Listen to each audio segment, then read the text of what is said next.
Hello there, everyone, and welcome to another edition of Starry Skies, the magazine programme that tells you all about what you can see in the night sky in this month of September. I'm Mark Hardacre. And I'm Steve Tonkin. And then we've had a really nice, long, hot summer nights, but now you'll notice they're drawing in, and the days are getting shorter much more rapidly than they were earlier in the year. But what this means is we can get out at night under the stars. We don't have to give up too much sleep to be able to do so. And by the middle of the month, the sky's going to be dark by 8:30. And with any luck, it'll still be reasonably warm, although you don't really stay warm all night if you're staying out all night. So do at least think about insulation if you're going out. Yeah, at least keep a hat on. I think that makes a big difference, don't you think? Oh, a hat. And once the weather gets cooler, if it does get cooler in September, thick boots as well, thick socks, thick boots. Because it's the two extremes that lose a load of heat if you're not careful. That's it. But for me, September, I don't know about you, Steve, it's one of the best months for stargazing. It's really properly dark again. Yep. And those stunning summer constellations from June and July are still with us. Yeah, we still got the southern Milky Way going down. We've got the beautiful arch of the northern Milky Way overhead with the summer triangle. Yeah. But what have we got down south then, though? Well, if you follow that Milky Way, if you're looking south, follow the Milky Way, it floods down, because it's milk, right? It floods down to the southern horizon, where you'll still find the constellations of Sagittarius and Scorpio. Scorpius, yes. What's the difference between Scorpius and Scorpio? Scorpius is a constellation. It's a real thing of real stars. Scorpio is an astrological sign. It's part of a belief system. Yes. Oh, so we don't say Scorpio, we say Scorpius in astronomy. Anyway. Yeah. But you said, the milk flowing down. The other way of looking at it, Sagittarius, the stars look like a teapot. And the Milky Way is the steam coming out of the spout of the teapot. That's it. And therefore it's densest just where it's coming out. So absolutely. Have your own imagination. That's a good thing about astronomy, isn't it? Yeah. We can imagine it as we want. Anyway, so if you look at our monthly star chart, which is on the various Facebook pages, you'll see that the Milky Way floods down or steams up from the horizon, and it's really still a beautiful sight. Just as it drops dark, I would say, about 9 o'clock, 9:30, look south and you'll see the Milky Way. Yeah. Of course, the best views of the stars at night, normally we would say, Steve, we try and avoid full moon, don't we? Yeah, we go for our new moon, so wait for at least a week after full moon, and then you've got about 2 weeks where it's pretty dark. Yeah, because the full moon drowns out the stars and the Milky Way. It's nice to see a full moon, but it's not really great for astronomers. But this month, the full moon, which falls on the 7th of September, will be very different. Indeed. Oh, indeed. You'll see it rises, and it rises as the sun is setting, which a full moon does, but it'll look orange. Yeah, because there's going to be a total eclipse of the moon on the 7th of September. Do we know what day of the week is that? Is that a Saturday? I really don't know. I should know that. But anyway, the 7th of September. We could cheat and look up, couldn't we? We could. Yeah. I might even do that. Yeah. So that moon, when it rises, as you just said, Steve, will be totally eclipsed. So instead of its usual bright, orangey, whitey appearance, it's going to be very dark indeed, much darker, isn't it? Yeah, almost reddish. So what is a total eclipse of the moon? What actually is that?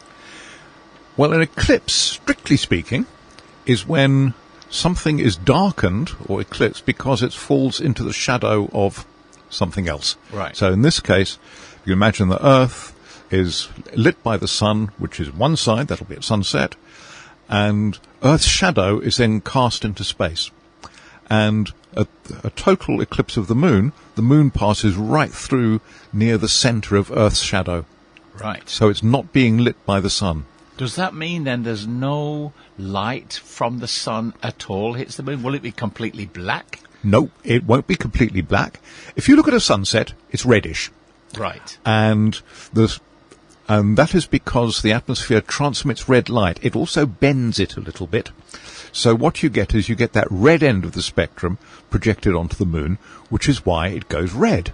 Right. So as the eclipsed moon rises, and that will be at 7:45 p.m. on Sunday, the 7th. Thank you. Sunday, the 7th of September. So have a look.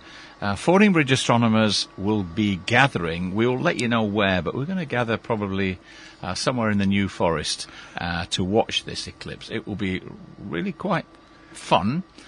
This very dark eclipse moon will rise. It'd be quite hard to find in the east, won't it? Because it will be really quite dark. It shouldn't be too difficult because it'll be exactly opposite the sun, which makes the whole thing a hell of a lot easier, really. And the other thing is we'll actually see more stars and that around it because it's not washing out the sky, but it will very rapidly become uneclipsed. So as the moon rises, then what will happen then? Will the shadow of the Earth disappear? What happens then? It'll gradually move. It's moving through the shadow of the Earth. So what you'll see is that the edge of the moon starts getting brighter and brighter and brighter. So it'll look a little bit like a crescent moon and then a half moon, and then it will appear as its normal full bright. Yes, moon? But not quite. It's not quite like that, and that is because what's being cast onto it is a circular shadow. Right. And this is actually one of the things that the ancient Greeks used to be able to tell that the world was actually a sphere, not flat. So they could tell because the sphere is the only shape that, however it's orientated, can cast a circular shadow. So the ancient Greeks knew that. So if we have any flat earthers listening, what should we tell them? You're not going to get a little thin line of shadow of a thin flat earth cast on the moon. No, you are not. Nothing like that. Right. I don't think there are any flat earthers in the Forest FM listening area, do you think? I don't think so. No. But what you'll see is actually it'll start brightening from the lower left-hand side. Right. And that'll sneak over gradually over a period of a couple of hours. Right. And then, by the time we get to round about 10 o'clock, it'll all be over. Yeah. But come and see us. We'll let Forest FM know where we're going to be meeting. We'll have telescopes out, binoculars. It will be safe to view, of course. And a total eclipse of the moon is a fun event. It really is. So come along and join us. Sunday, the 7th of September. We'll give you more details later. And there's something else you can do with it as well. By measuring the depth of darkness during the eclipse of the moon, you get an idea of how much muck there is in Earth's atmosphere. That's interesting. Yeah. So during an eclipse where there's been a volcanic explosion and lots of dust in the air, would it be darker? It'll be darker, yeah. Right. And if the atmosphere's clean, it would be more orangey. It's more orangey reddy, yeah. Right. So. Anyway, the full moon, when it finally does appear that night, will just be below the Great Square of the Constellation of Pegasus, which is our constellation of the month. Yep. And we can find that in the southeast during the month of September. And we'll come to that a little bit later on. So, what else do we have? We have rising around sunset, the beautiful ring planet of Saturn. Yes. So Saturn is going to be relatively near the moon because it's rising round about the same time as the moon rises. Right. And so it's nice to have these things all together in the sky. Pretty easy to find, right? It makes it much easier to find, yes. Because it's in a barren part of the sky. Yeah, that area of the sky is pretty barren, no bright stars, so you can find Saturn. Yeah, you'll find it just to the left of the moon, and there's pretty much nothing else there. If you've got binoculars or a telescope, look at Saturn, and just above to the left of it is the planet Neptune, which is it's impossible to see with your naked eye, but it's relatively easy even in binoculars. Yep. In fact, I saw it last night. I took my binoculars out, I looked for Saturn last night, and right next to it there was Neptune. Yeah. Very faint. In a decent pair of binoculars, it looks like just a tiny little star.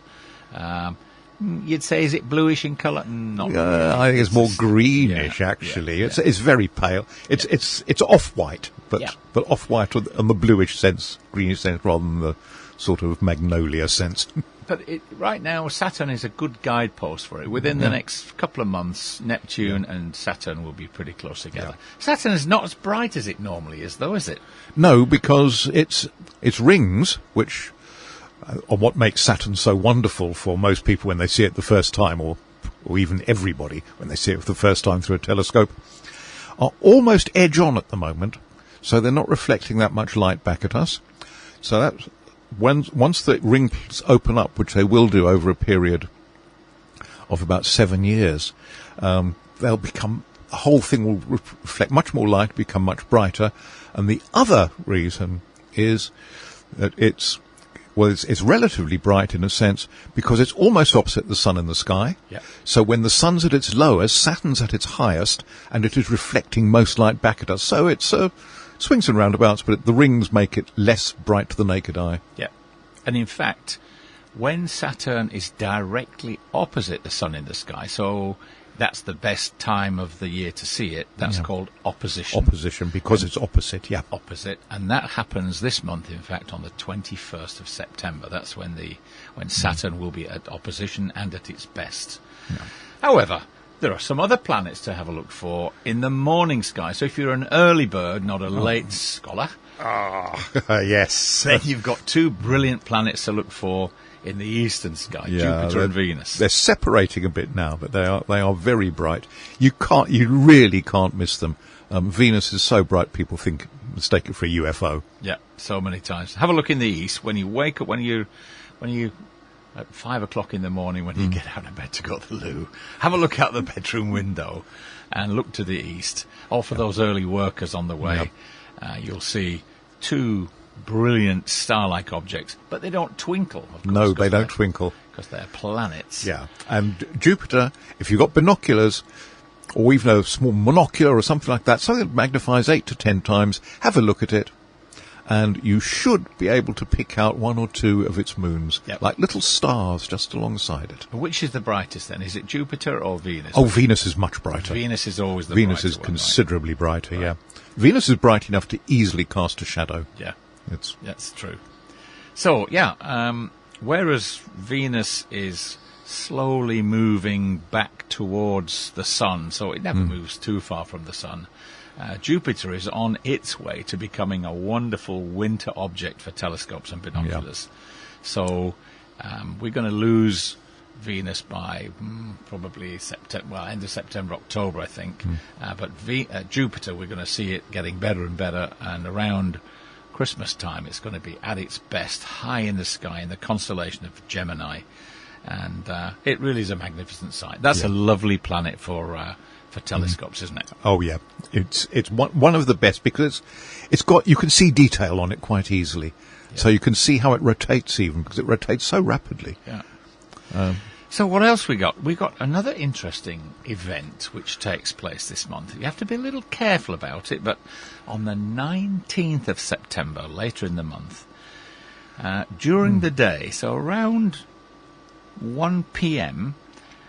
The very thin, waning crescent moon will pass directly in front of Venus for about an hour and a half.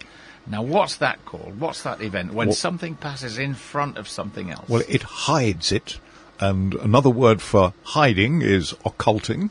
Like occult knowledge is the hidden knowledge, and so the moon will occult Venus. It's an occultation.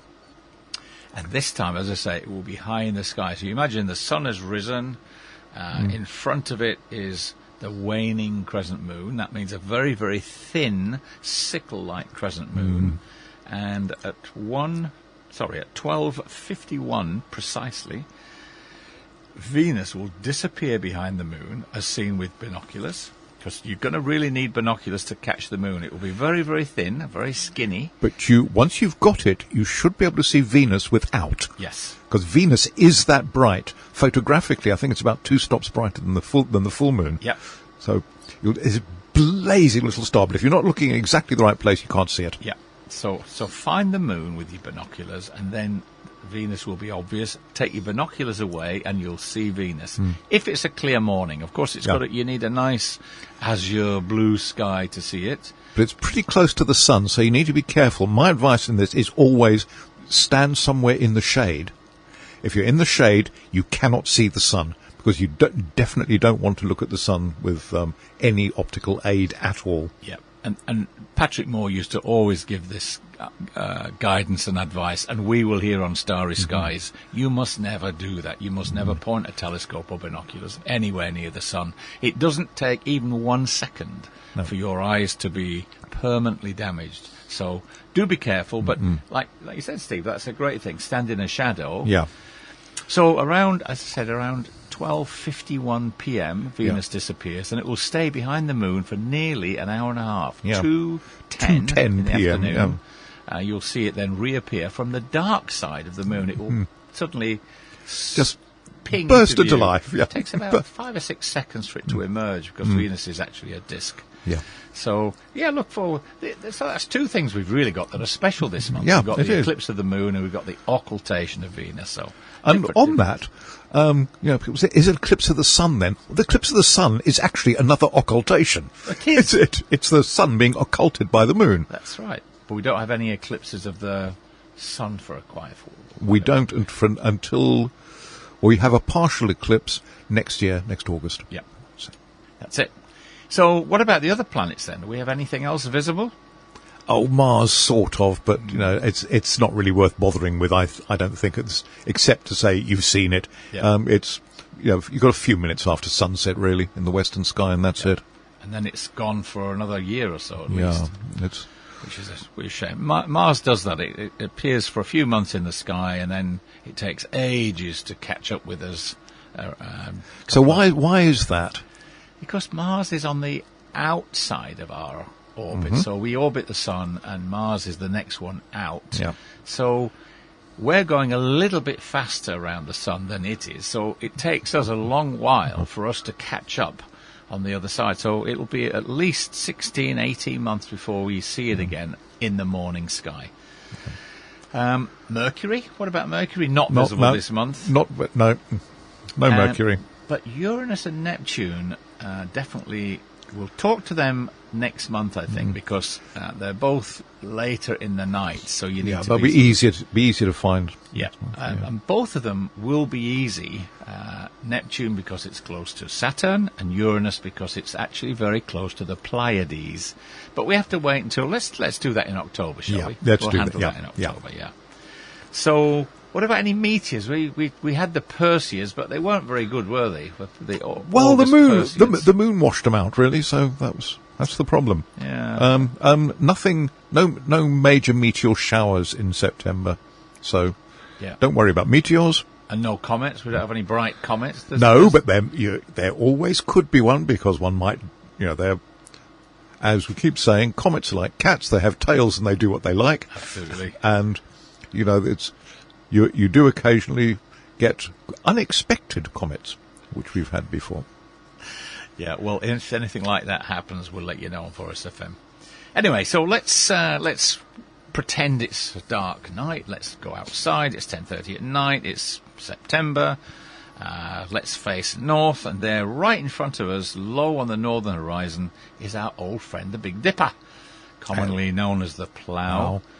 Or the Saucepan. Or the Wagon. So all sorts of names for it. And right now, it's at its most obvious. It's low on the sky. It looks its proper dipper shape. It's dipping towards the horizon.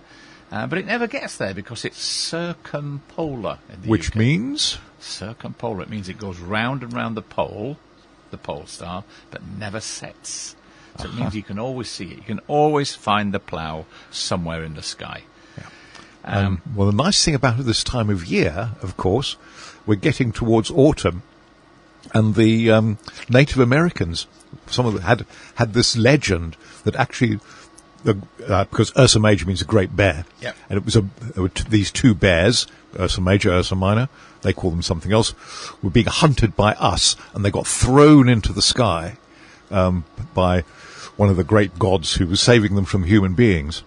But every autumn, when the great bear comes low over the horizon, the blood from his wounds drips on the leaves of the trees and turns them red, which is why the leaves go red in autumn. Don't you love Mr. Tonkin? He really has. You've got some great stories. Yeah, but Steve. the thing is, it's what we're still trying to do. It's trying to find a great universal theory, the theory of everything, which physicists are still looking for. And this was just trying to relate what was happening in the sky to what's on the ground. Okay, we know that's not why leaves go red, but... Isn't it a lovely story? It's an imagination. I love these mythologies and tales relating to astronomy. It's really great. Anyway, so if you take the top 2 stars of the bowl of the Dipper, so numbers 1, 2, 3, and 4, 4 and 1, project that line to the right, and you'll find a bright yellowy star called Capella in the constellation of Auriga. And like the Plough, that star never sets. It gets pretty low in the sky, but you can find Capella. And if you continue that, you get to the constellation or the cluster of stars called the Pleiades. So they will be rising. It's got to be probably 11 o'clock at night before you look in September, but that's a good test for finding the Pleiades, which we'll be able to do then in October and November. So who are the Pleiades? Or what are the Pleiades? They are a cluster of around 1,000 stars, but you can see 7 of them with the naked eye. They are really quite bright with the naked people eye. Keep saying that. I can now see 5. I could see 7 when I was younger. It's a good sign of aging. Just pop your specs on again. Even with the specs, you can only see 5? Yep. Oh, I'm a lot younger than Steve, so I can... So how many can you see? I can see 6. Yeah, well, I can see 6. Not that much younger then. That's right. Anyway, take the front 2 stars of the Dipper, and everybody knows you can find Polaris that way, the North Star. And if you continue the line more or less through Polaris, you'll find the distinctive constellation of Cassiopeia, that W or M shape. So we'll talk about her again in a few months' time. But, so let's turn round. So you're facing north, turn through 180 degrees, so you're now facing south. And there, halfway up the south, you'll find our constellation of the month, the flying horse, Pegasus. Oh. So what about Pegasus? There must be stories there, Steve. Oh, there are stories there, but Pegasus, essentially, what you see is a great big square almost in the sky. Can't miss it. Called the Square of Pegasus. Yep. It's one of the older constellations, and it's one of the constellations that's tied together by the mythology of Perseus and Andromeda. Right. So we're coming to another story there. And the Pegasus was the flying horse. In some versions of the myth, it wasn't actually the horse that... it wasn't the horse that Perseus arrived on, but actually it came from the foam of the sea after that whole event. I mean, there's so many versions of these myths that no one's really sure exactly which is the original one. Yeah. Certainly the bit I remember is from that film, The Clash of the Titans. Oh, yes. Which, again, on that one, Perseus, because he's a big Greek hero, is riding on Pegasus back from slicing the head off the Medusa. So he's got the snaky head in a bag. Yeah. So if you look at it, you turn to stone. So you don't want to turn to stone. And he uses the head to slay the...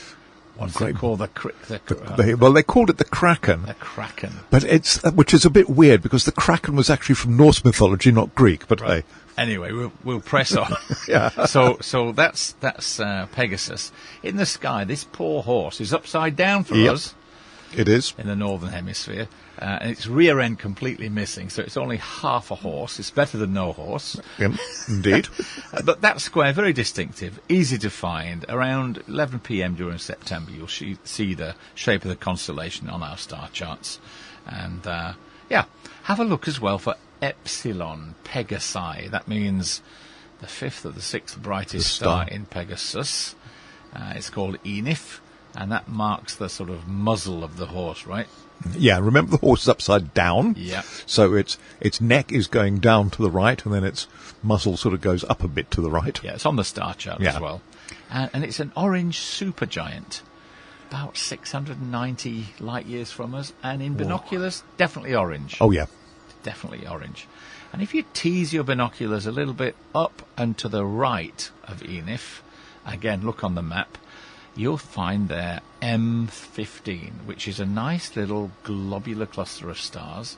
It was discovered in 1746 and then catalogued by our hero, the French astronomer Charles Messier, in 1764.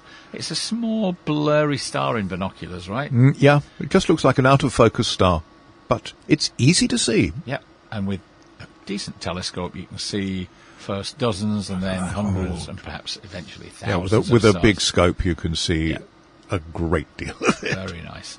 So all those planets, Pegasus, and the other constellations that we mentioned today can all be seen on our monthly star chart. You can find them on the Forest FM Facebook fan page. Got that right at last. At last. As well as on Fordingbridge Astronomers, Wessex Astronomical Society. And it shows the stars around the 15th of September, about 10 p.m. So if you're interested in finding more about astronomy, do contact your local astronomy club. Yep. Fordingbridge Astronomers, that's one of them. We meet on the third Wednesday of the month at the Elm Tree in Hightown in Ringwood. And Wessex Astronomical Society meets on the first Tuesday of the month at the Allendale Centre in Wimborne. And finally, Cranbourne Chase Astronomy Club. They meet at the Grosvenor Hotel in the centre of Shaftesbury, second Wednesday every month. All these clubs welcome new members. Oh, yes. And you don't need any expensive kit. If you've got one working eye, that's perfectly good enough for visual astronomy, and you can do radio astronomy with none at all. That is true, yes. And all you need is an interest. Yeah. And it's a fantastic hobby. We've been doing it for decades, and it never gets boring once you get used to it. So, yeah, come and join us. It's fun. Yeah. We look forward to meeting you. Come and see us for the total eclipse of the moon. More on that later. Yeah. Thanks for listening today. We'll see you again next month. So it's goodbye from me, Mark Hardacre. And from me, Steve Tonkin. And as usual, clear skies.